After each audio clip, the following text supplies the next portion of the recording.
Because the Lord is your shepherd, and he provides what you need. Do you know the Lord is my shepherd? I shall not want. I shall not want rest, because he makes me lie down in green pastures. I shall not want drink, because he leads me beside the still waters. I shall not want forgiveness, because he restores my soul. I shall not want guidance, because he leads me in the paths of righteousness for his name's sake.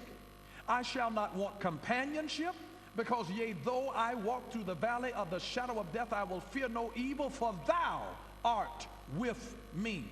I shall not want comfort, because thy rod and thy staff, they comfort me. I shall not want food, because thou preparest a table before me in the presence of mine enemies. I shall not want joy, because he anoints my head with oil. I shall not want anything, because my cup runs over. I shall not want anything in this life, because surely goodness and mercy shall follow me all of the days of my life. I shall not want anything in eternity, because I will dwell in the house of the Lord forever and forever and forever and forever. The Lord is my shepherd. I don't need some other hired king to try to protect the multitude of my associations. I don't even need to try to call myself being a defender of the faith to protect God. The Word, I don't have to try to defend the Word. The Word is a lion itself. Turn it loose.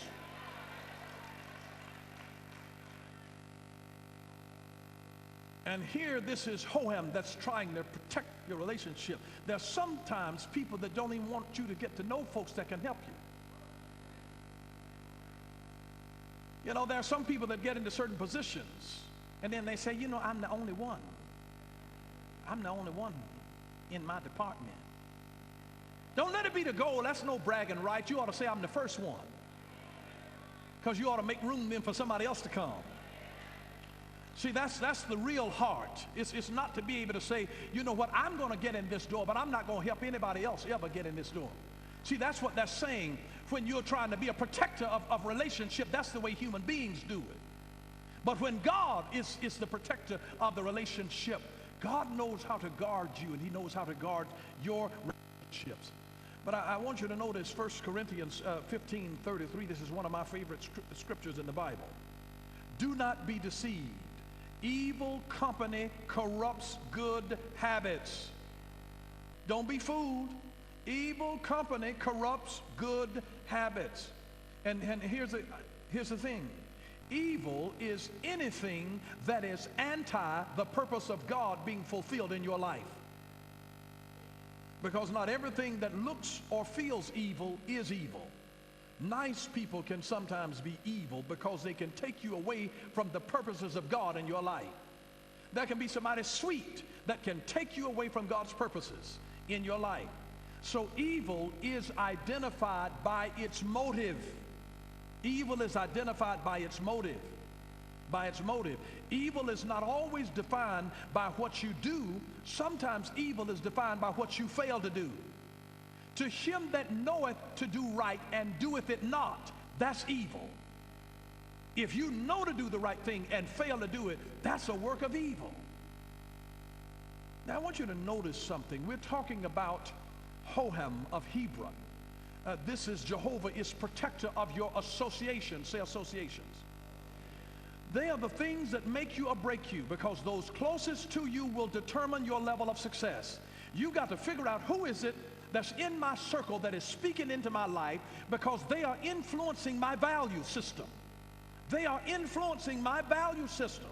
There's only so long that you're going to be the prude sitting there and everybody else is smoking weed. And have you ever noticed that when you're around smokers, that whether you smoke a lot or not, you smell like the smoke? Have you ever noticed that? The same thing happens in the realm of the spirit if you are associated with it. It doesn't matter that you're a virtuous Roman, but when you are walking around with a bunch of floozies, they won't be able to tell who's who.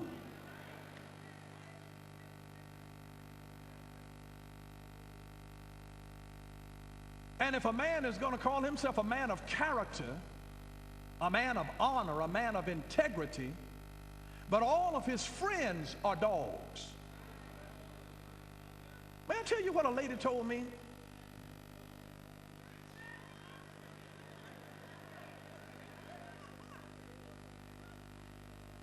She said, my husband has all the traits of a dog except the loyalty. I'm like, whoo.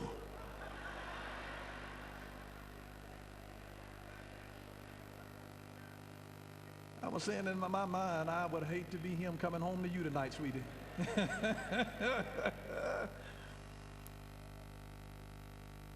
But I want you to notice something from the book of Esther. How many of you all like Queen Esther? Oh my, I wish to God that we would raise up more Esthers in this day.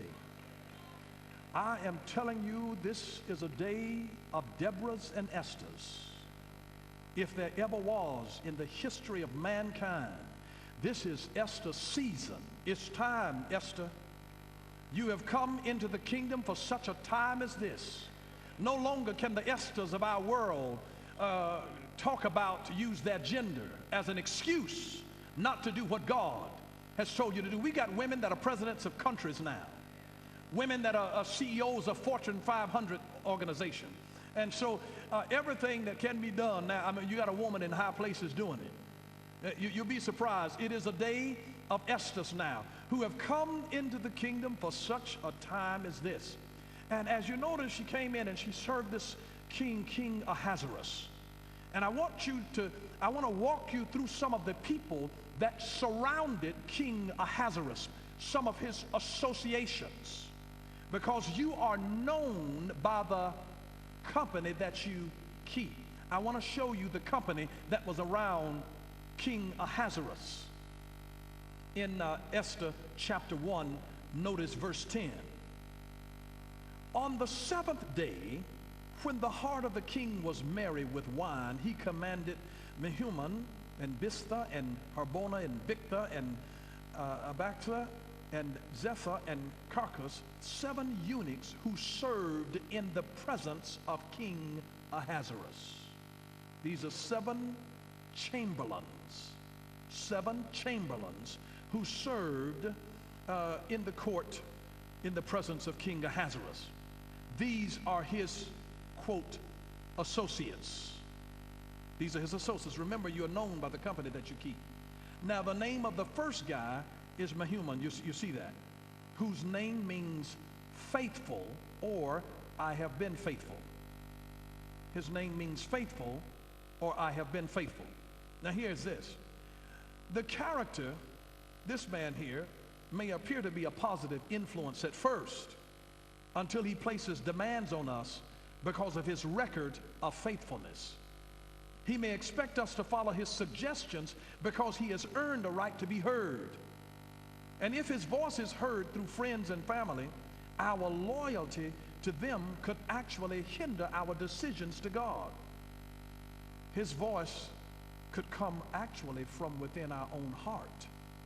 So we should always check to see whether we are being loyal to ourselves rather than to God. Because here's something that I understand very clearly.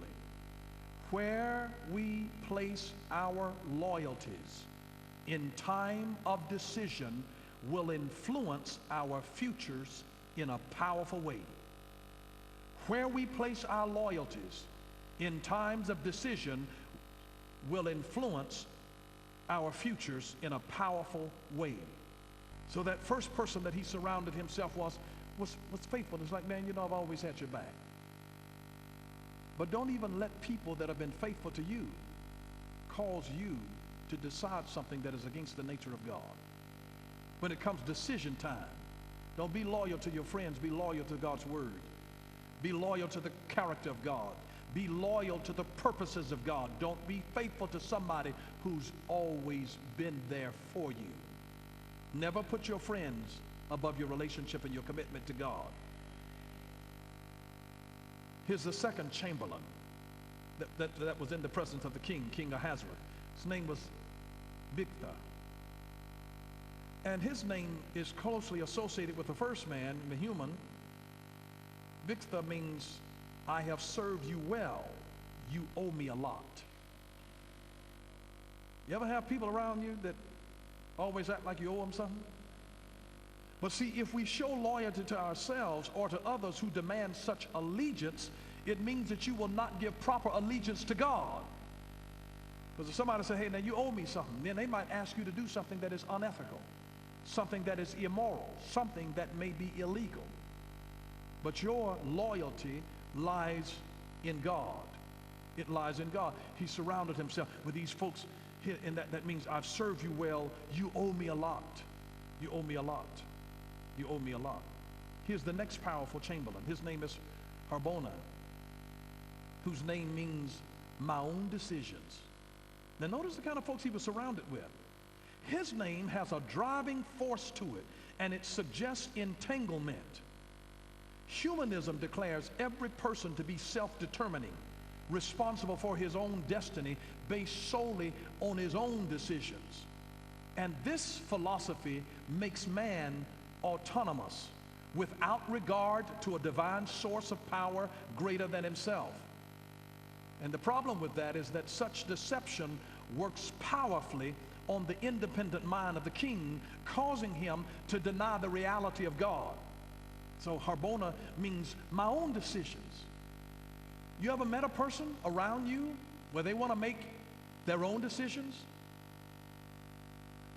It can even happen in your own house with your children. I'm grown now, I want to make my own decisions.